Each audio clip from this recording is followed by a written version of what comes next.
Hi, how are you? Good, I'm doing well, thank you. Hi, Sheila, how are you? I love I'm good. How are you? I'm doing well. Thank you. Yeah, hi. Hi. Oh, this end there. Nice to see you. Nice to see you. Or John, whatever you like.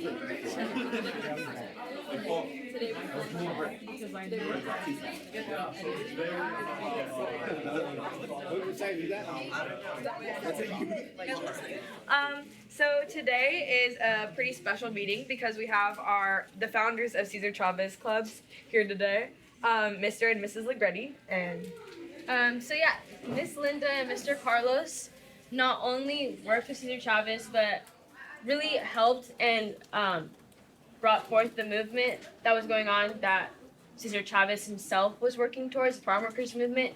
And so they have a lot of experience with leadership and activism, and they're the reason why we have this amazing organization and are able to exercise like 10 values, leadership skills, and just like everything in general that we need to be successful citizens in our community. So without further ado, they're going to talk to you guys, and it's just going to be amazing. So can we please have a 1, 2, 3 clap for Mr. and Mrs. Legretti? 1, 2, 3. But you guys have built a great powerhouse of the Chavista Club here, and I wanted to congratulate all of you. There's a lot of things that are going to happen this year, a lot of good things that you guys are going to be coming up with.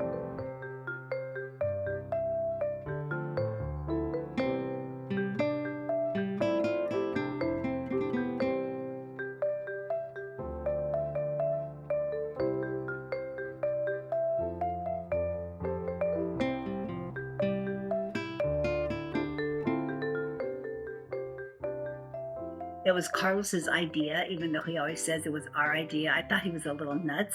So it was his idea to put the Cesar Chavez Service Clubs together. Because to me, a club was like more of a social thing. It was a fun organization that you did. I didn't conceive of what he really meant. Years ago, when Carlos and I co-founded the Chavez Clubs, it was the legacy of Cesar Chavez.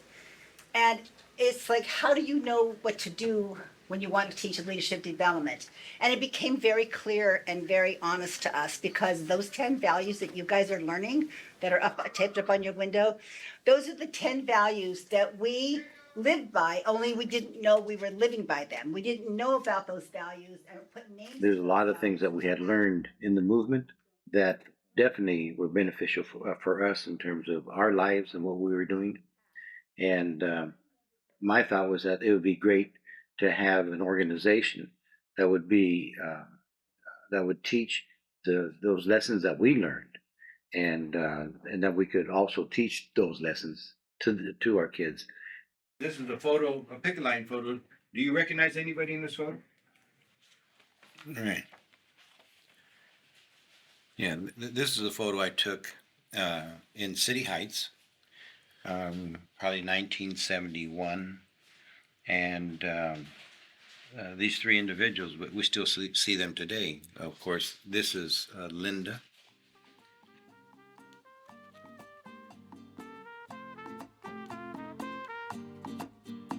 This is 1973, and Cesar Chavez in the fields talking with a group of workers.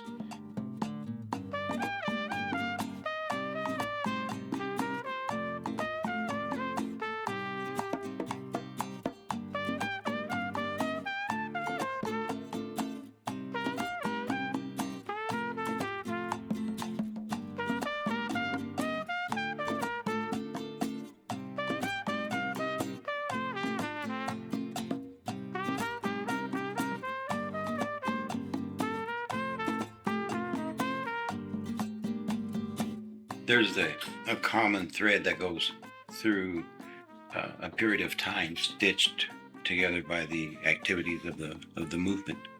A whole tapestry of events in our lives that would stay with us forever and have a profound effect on to what we do now. 1, 2, 3.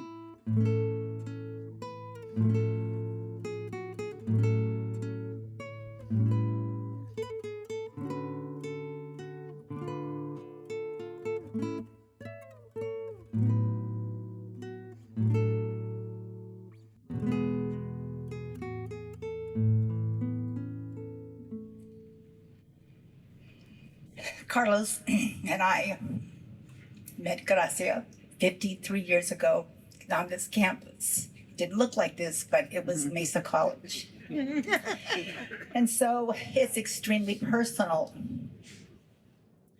And with great love and affection that I share with you my memories and lessons learned from her.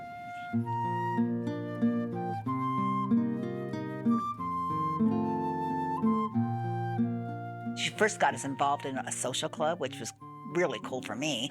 But I mean, it didn't take long for that social club and the people involved with that social club to then become political. That changed my whole life.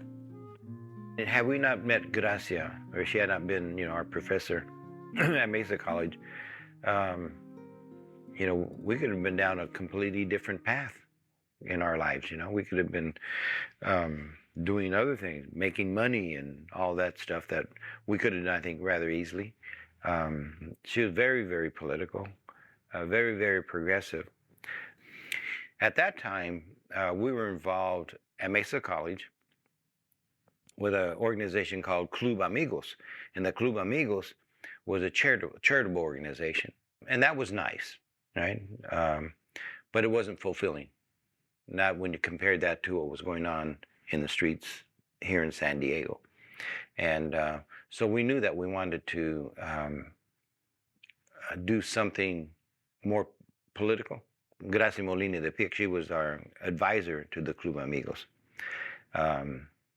And at the same time, she was telling us, well, there's an organization in San Diego called San Diegans for la Huelga, San Diego's for the strike in Delano. And she says, you guys maybe ought to take a look at that. So that's when we came up with the idea of putting together a Chicano or Mexican-American youth group together for the campuses. For example, when we started organizing car caravans to go to Delano with food and clothing and a few dollars, we used that issue to organize Maya.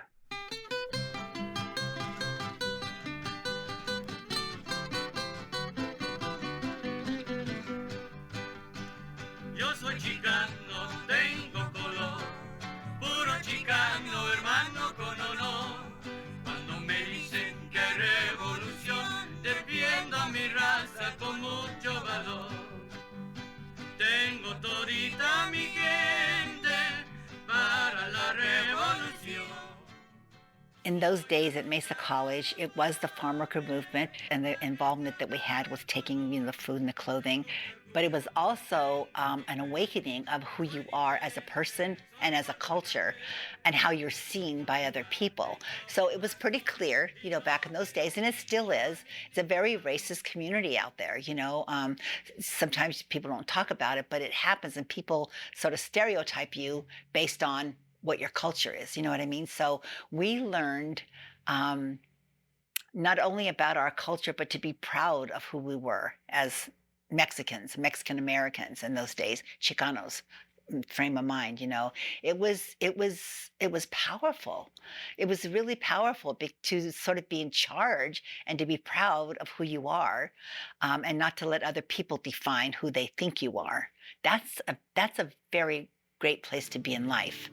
Desde Texas a California, campesinos están luchando. Desde Texas a California, campesinos están luchando. Los rancheros a llore y llore, de huelga ya están bien pandos. El picket sign, lo llevo por todo el día. At that time, there was a lot of stuff going on in the streets. You had the civil rights movement, you had the women's movement was just starting, Vietnam. Well, there was a lot of opportunities that took place at that time. We began La Verdad, the Chicano newspaper. That's a great Si Se Puede story. Here are these individuals who didn't have any journalistic skills whatsoever. We weren't writers, we were just reporting what was happening, in education, in labor.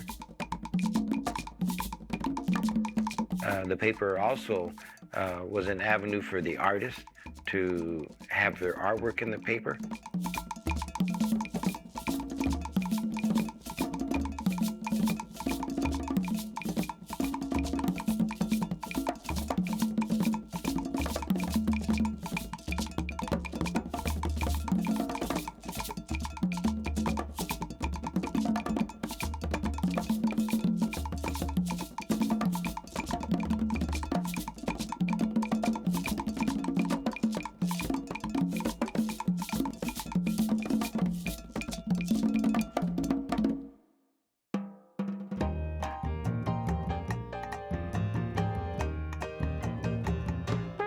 Chicano Park is a great, great, great Si Se Puede story.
My great-grandparents came into San Diego at the turn of the 1900s.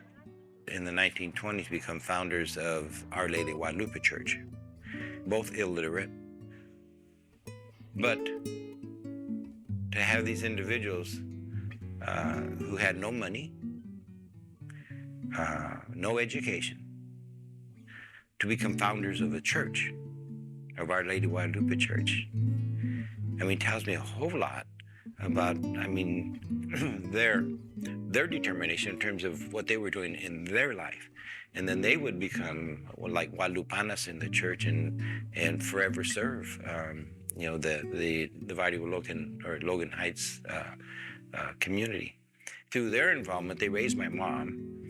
And then, you know, my mom was involved with the church, and she was the singer for all the funerals and all the weddings. You know, she was the one who always sang the Ave Maria. And so those values were inherent in the background for me to get involved.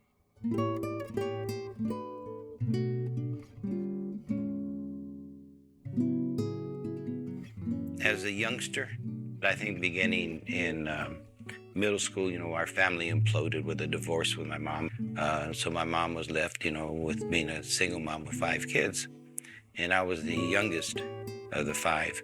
I don't think I was a very good son in terms of the trouble that I was getting involved with. And so, you know, it wasn't until I got out of middle school, got out of high school, after attending 13 schools, that I began to, that I woke up. And I think that's probably when I met Linda. I met Carlos before he met me. And I met Carlos in my sister's 8th grade yearbook at school. I was like a 9th or 10th grader. And I was flipping through her book, and I came across this photo. It just jumped out at me. I thought he was so cute. So I cut it out, and she got so mad at me. And I had it in my wallet for probably about a year before before we actually met together. When I met Linda, you know, that was a definitely turning point in my life. Being, you know, kind of aimlessly going through life versus beginning to set some goals. A wonderful feeling that there was some direction as to where I was going.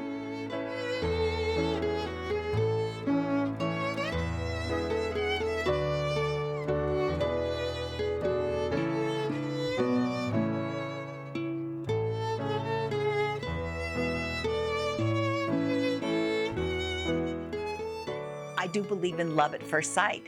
In that initial attraction, it was a thunderbolt, you know, which is a whoa. That's the one, you know. My mom was born here in San Diego at Mercy Hospital. My father was born in Krasnoyarsk, Siberia, Russia. When they had me, I had a Mexican mother and a Russian father.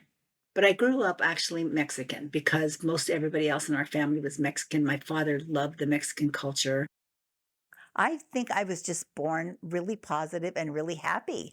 I've just been like that my whole life. I was full of pep in high school as well. I mean, not to brag, but like in my high school, my high school annual, I got like best personality because just I enjoyed what I was doing and who I was hanging out with.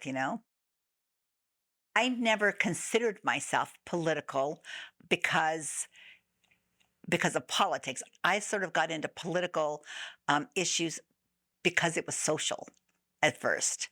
It was like being involved in a campaign. Like, I'm embarrassed to say, I don't mean anything bad to this guy, but like I was a Goldwater rah-rah person when I was in high school because I went to kind of a conservative high school. And so a lot of my friends were kind of conservative. So Barry Goldwater was like the guy that we were all rallying for. And I look back at that now and it's like, oh my God, I get so much crap from some of my friends.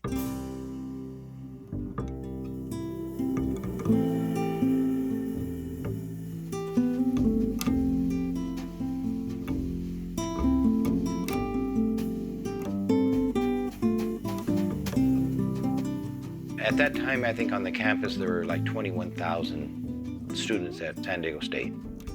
And if you have 21,000 students, we would have, from the Chicano EOP, 150 come in each semester.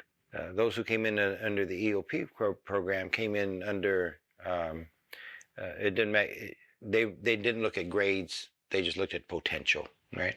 I'm proud to say that I was one of those individuals who came in as an EOP student, as Linda, and I would become the first EOP student to become the director of an EOP program.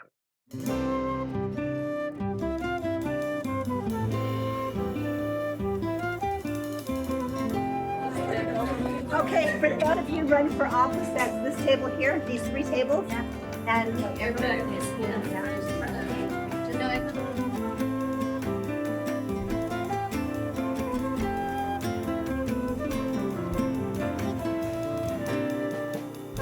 Became very clear and very honest to us because those 10 values that you guys are learning.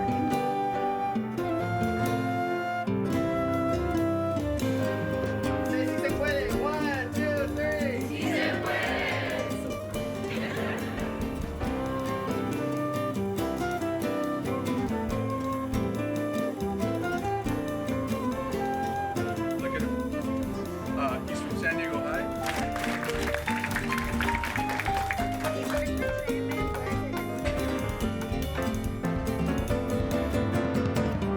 You think it fits? Yeah? I feel like African Americans should always be able to vote because they're human beings like any other ethnicity in this world. 1776, only white men who are older than 21 and who also own land are allowed to vote. 1790, only white men are allowed to become citizen and vote. 229 years ago. 1856, all states allow all white men to vote. Okay, can I have a ball? Thank you very much.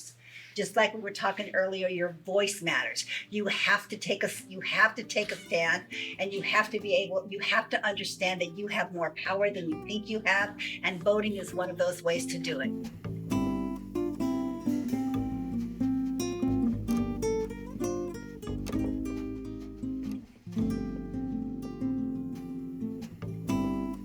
In the classroom, it's a wonderful place to be when you watch a child, a student, a chavista grow from who they are at the beginning and then who they become. In Birmingham, Alabama, 93 years ago. I think the reason it's important for young students, chavistas, to carry out the values that we're teaching our kids is to give them the confidence and the power to make change.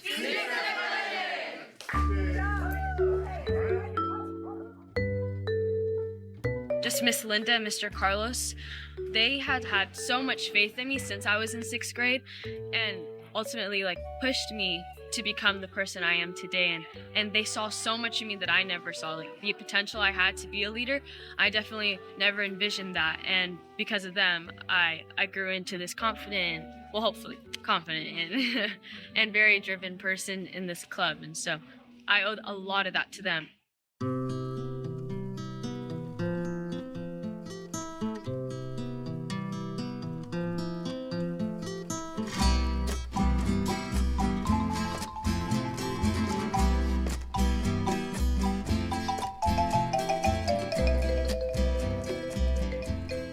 I mean, this is where we won the grape strike, is with the picketing of the stores internationally, of those stores that carried the California grapes.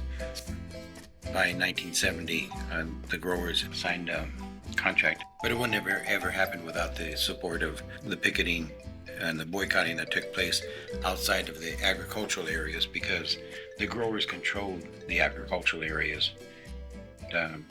It was a different story when we got out there and started doing this in the cities, and they found out that we control the cities, and that's where we won, and that's where they lost.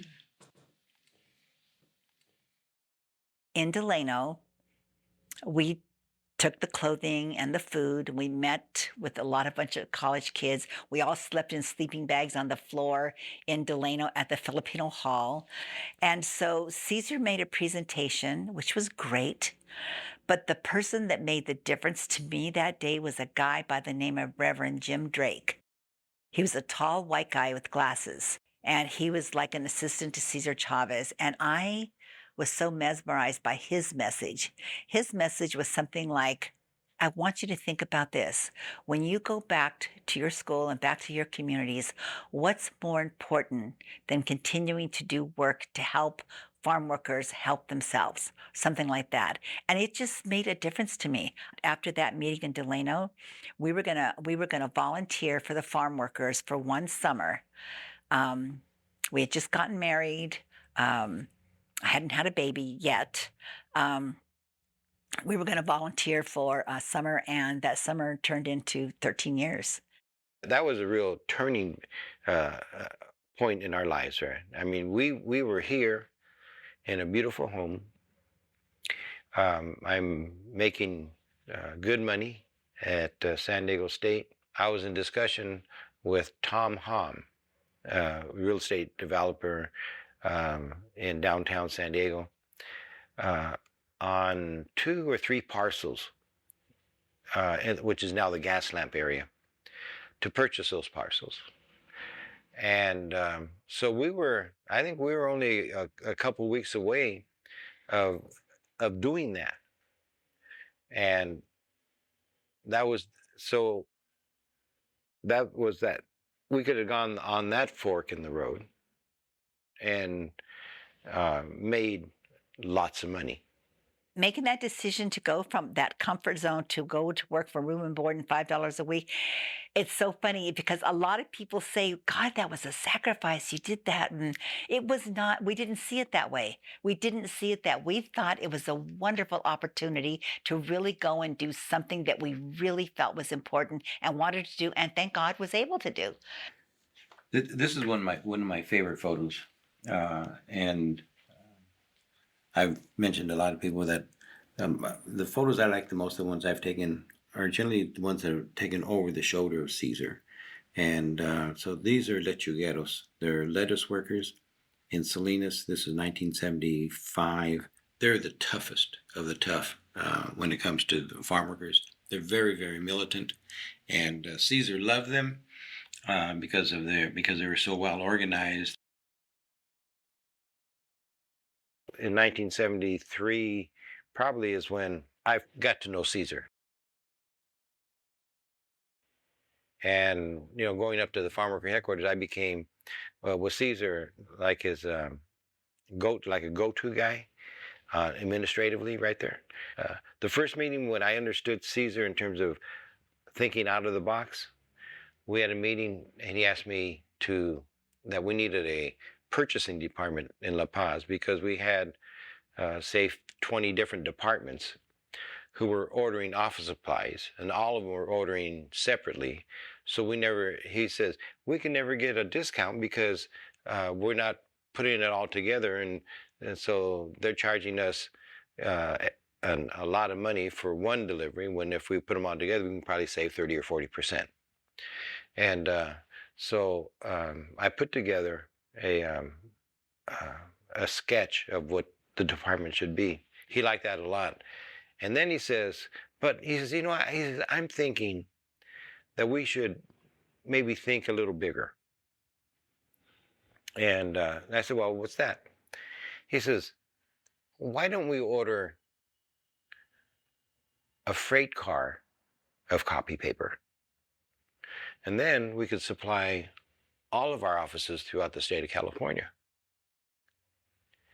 And that made a lot of sense to me. And then it was like, wow, that's what Caesar was all about, was thinking out of the box. And that was like thinking out of the box. And so, you know, I take that as a great lesson from Caesar. I like to think out of the box. Now, these two had a great relationship here. That's my wife, Linda, and of course, Caesar.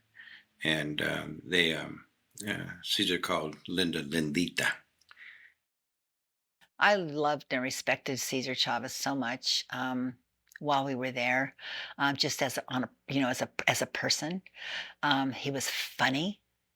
He was a good dancer. Well, he looked like a good dancer. His wife Helen made him look like a good dancer. He loved music. Cesar Chavez inspired me to believe in myself and to know that I can make a difference in the world.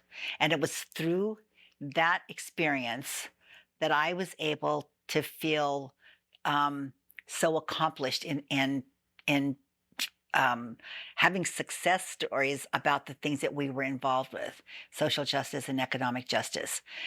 In this photo, this is a historic photo because this is Cesar Chavez's first visit to San Diego during this is right during the tomato strike. I think that was in 1971 here in South County, the Edgar Gil strike.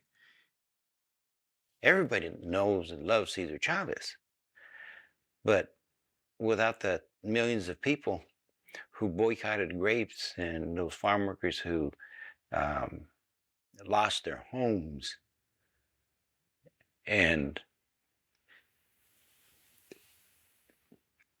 their families and their cars to build a movement.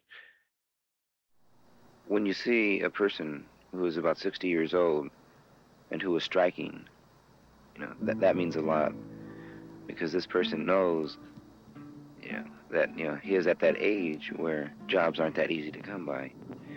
And then when you see these persons and you talk to them and you've seen the sacrifice that they've made, and then also the eyes of people can tell an awful lot.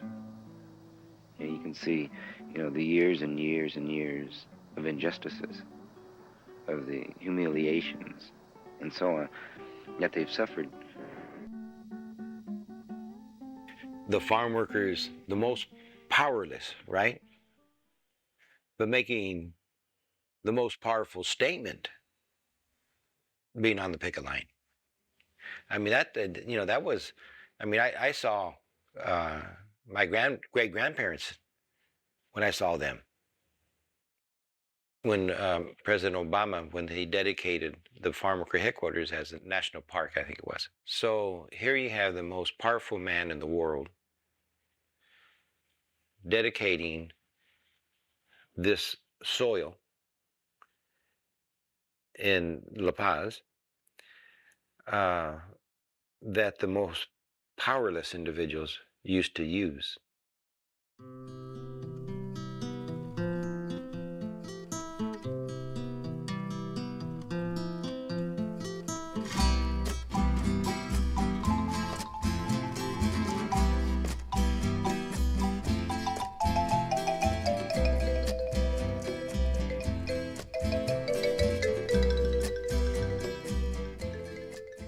We were there when the rose was in full bloom, and what we learned there and what we learned we could accomplish there, what the relationships that we developed there, the good experiences, the bad experience, they really kind of help form the decisions that I make today in my life, personal and political.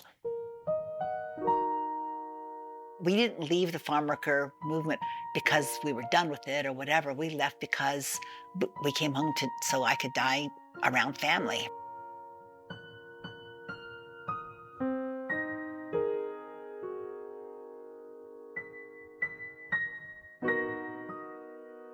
The doctors in Delano, who I loved, said to me, you need to go back home and get your things in order because we really feel like your time has come. And so, that was hard to grapple with because we had a little 3-year-old girl. Not long ago, Linda Ligretti faced the decision of her life. The choice she made then changed her attitude towards doctors and the role of patients. Her story begins when she decided to undergo chemotherapy treatment for karyocarcinoma, a rare type of cancer. I went through the nine treatments of methotrexate, which was a period of, I can't remember now, 3 or 4 months, something like that. And then I was cured for about a year or so, I guess. And then and during this year, I kept going back on a monthly basis for tests. And at one point, my test came back that my blood count was showing that there was some recurrence of the karyocarcinoma. She was admitted to a hospital for her second series of treatments, and the dosage was tripled. For the first time, her body reacted strongly to the medicine. Violent throwing up, the swelling of the midriff, the loss of the hair. You lose your hair. 1 year after the second series of treatments, cancer cells reappeared, and her doctor told her that she would have to undergo more chemotherapy. So I did go back to the hospital, and I went back reluctantly. I went back knowing that I had to do something else, because if chemotherapy didn't work the first time, and if it didn't work the second time, what's to say that it's going to work the third time? Cesar Chavez actually introduced me to another way of dealing with health issues.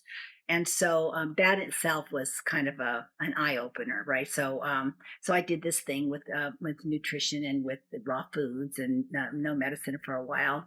And anyway, I didn't die like I was supposed to. And so to me, that was like a message. It's like, I was young. I had overcome this illness that was rare.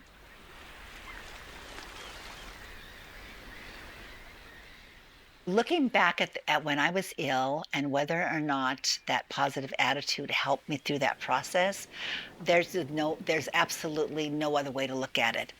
So I do think that being positive around that illness and some good medical attention, really, it saved my life. If it was my turn to die, I would have, no matter how positive I would have, but I wasn't ready. And I wasn't about to accept that. I felt like I had so much more to do, mostly my daughter. I had a little girl, and I wanted to see her grow up, and do things. And, I wanted to be a mom. I wanted that. This photo was taken in 1975 at the headquarters of the Farm Workers Union, La Paz. And this is Governor Jerry Brown on the left walking with Cesar Chavez. I took this during the conversation that they had regarding strategy of winning the passage of the Agricultural Labor Relations Act.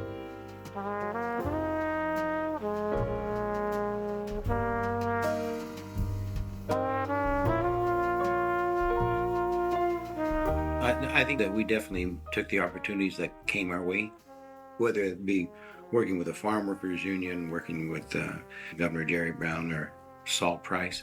They all of them had kind of their own not their own message, but their own calling to us.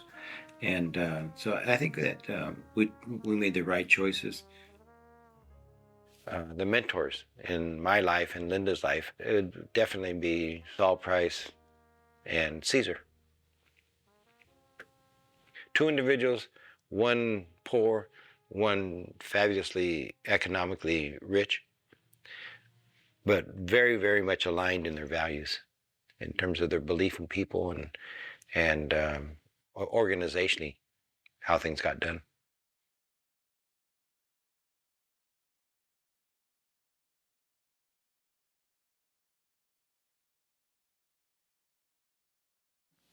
And so we had this relationship with Saul Price, who was a wonderful, progressive, wise businessman and an amazing philanthropist. And so one night in this house, in our bedroom upstairs, one night we were thinking, we've never really taken those, except for real estate, those things that we learned working in the union and turning it into a money-making business for us, something that we enjoy doing. When that opportunity became clear to us, we said, yeah, let's do it. So we did. We started the Price Club delivery business, which is now Costco delivery. And then it became very successful, and we were able to make a really good living and saved a little money. And that really, and that was Saul Price. I mean, he believed in us. Caesar believed in us. Saul believed in us, and they both gave us an opportunities.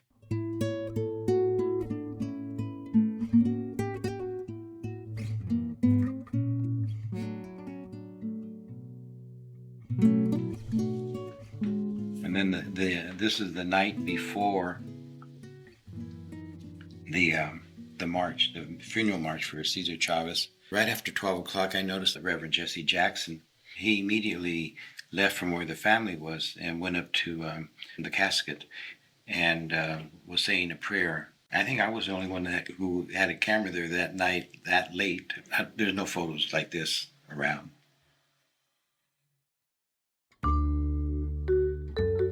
So I joined the Cesar Chavez Service Clubs when I was in the 4th grade. So if I hadn't joined the Chavez Clubs, I probably would be a lot less, ambitious probably. My long-term goal is to give back to my community in terms of affordable STEM education to communities who couldn't otherwise afford it. And a lot of that is kind of based in kind of the values that were taught to me as a Chavista.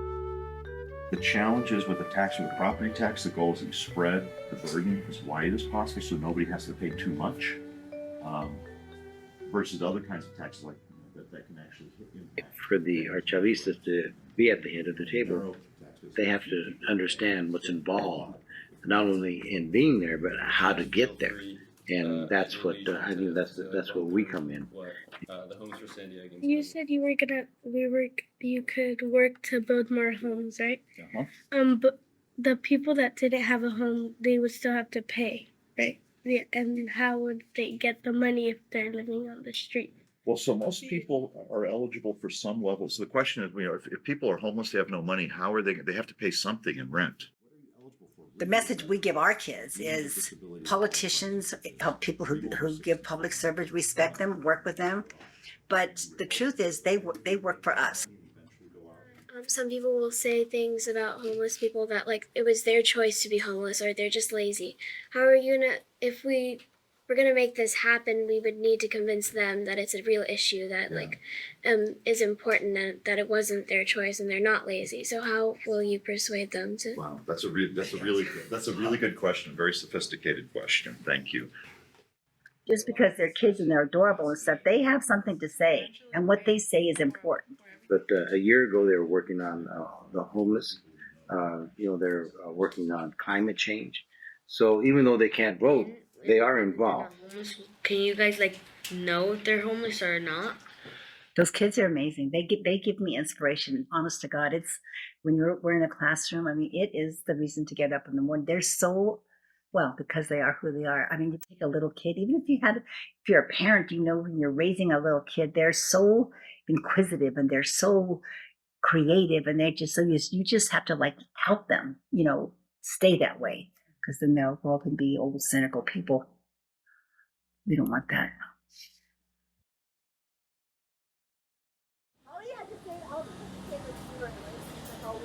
Oh, that's sweet.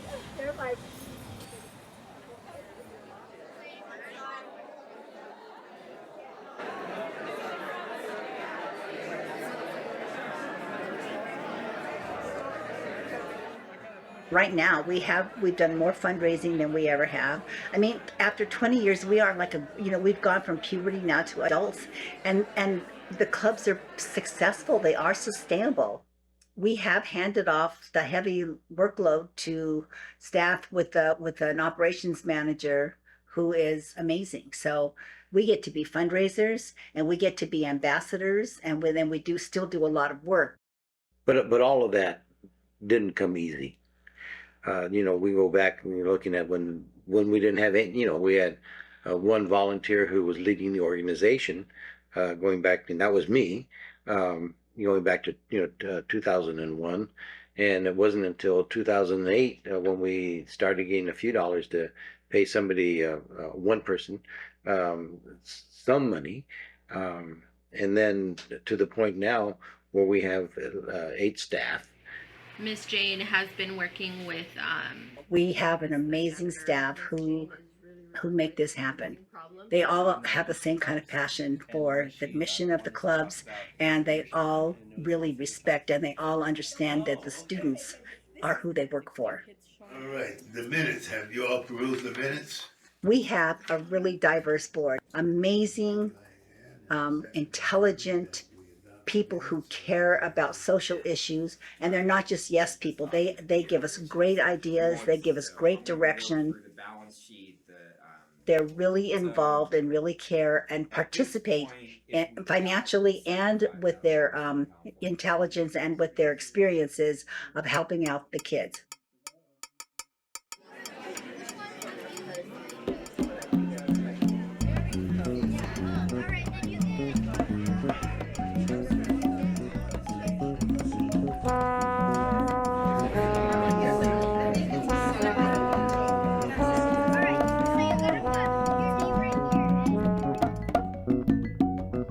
To welcome everyone, and I hope that everyone got to talk to each other a little bit.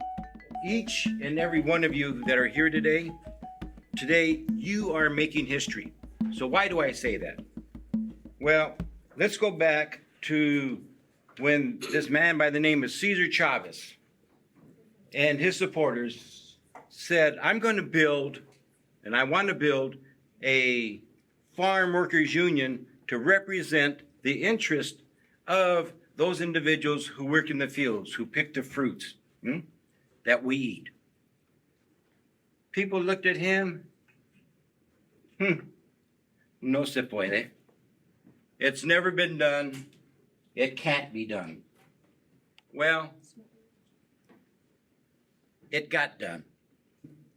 And we made a vow, we made a promise that at some point we were going to organize students so that they could represent their interests, and that we would have an organization here in San Diego. You know what people said? No se puede. It can't be done. It's never been done. Guess what? ¿Se puede? ¿Se puede? Sí se puede. So when you bring a project to me, like I want to save the animals from wildfires, okay, in San Diego, check. Is it going to benefit the community? Check. Does everybody get to participate? Yeah, right? So that's what we're trying to figure out.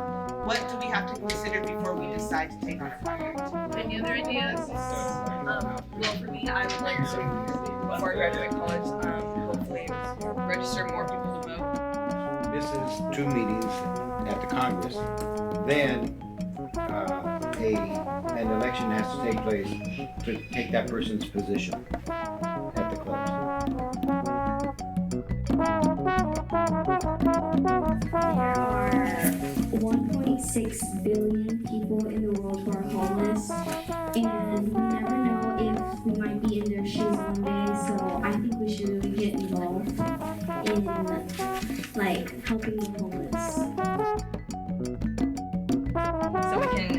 complete our common goal. And that's it. Thank you.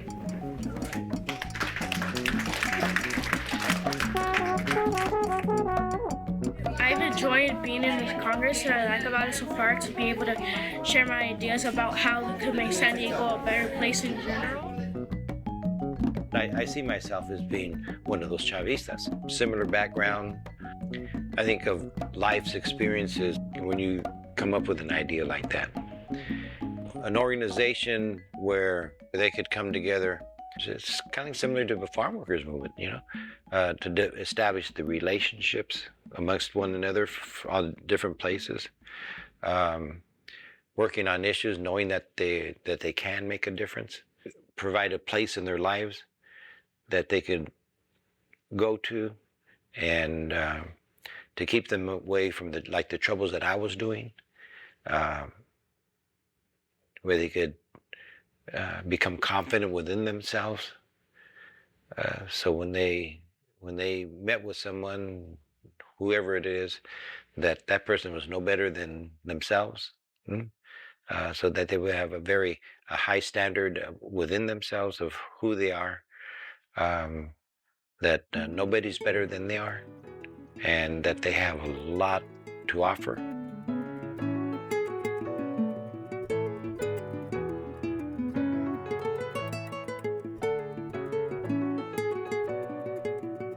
This is one of the most popular photos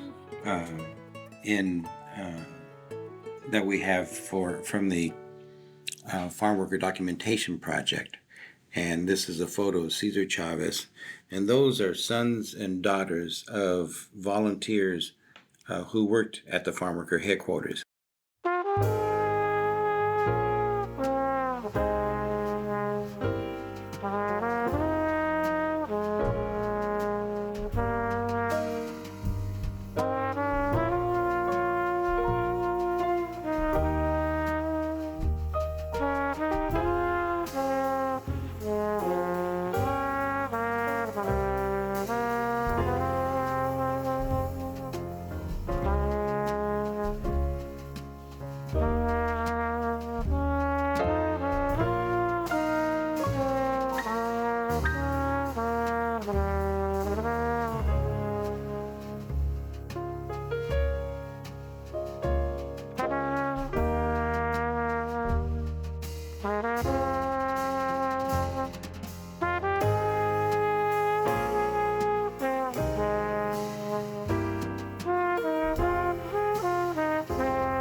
It goes right.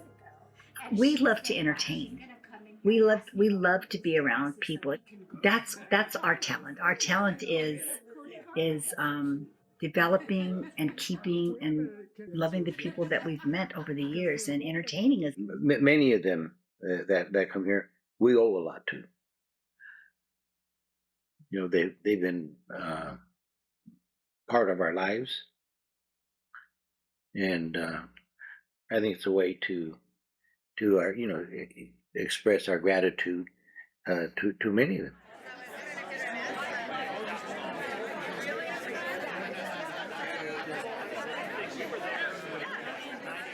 Retirement is doing what you want to do. And in my head, and what I do on a daily basis, we've been retired our whole lives because we've done exactly what we wanted to do. We've never, ever done anything in the movement to enrich ourselves, to take anything from anyone. We did it, the school of hard knocks, of a great amount of learning, taking that opportunity to learn, to give, to love. All the work that they have done and continue to do and continue to build for our next generation. It's my pleasure and honor to present the 2019 Community Service and Commitment to Labor Award to Carlos and Linda Ligretti.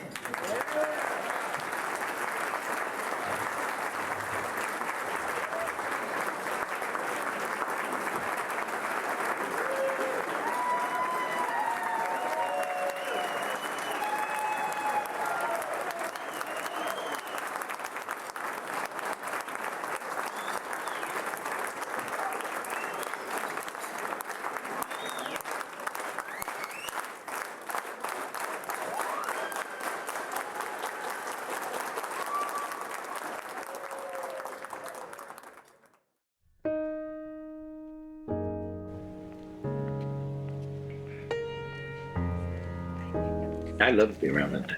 I mean, she's funny, entertaining, and everything that anybody I think would want to have in a relationship. I don't think I'd want to be in a relationship where I had to feel like it was hard work. It's just having a really good, respectful, devoted love and friendship, because things change over the years in terms of your relationship. So I didn't think it was hard work. I still don't think it was hard work.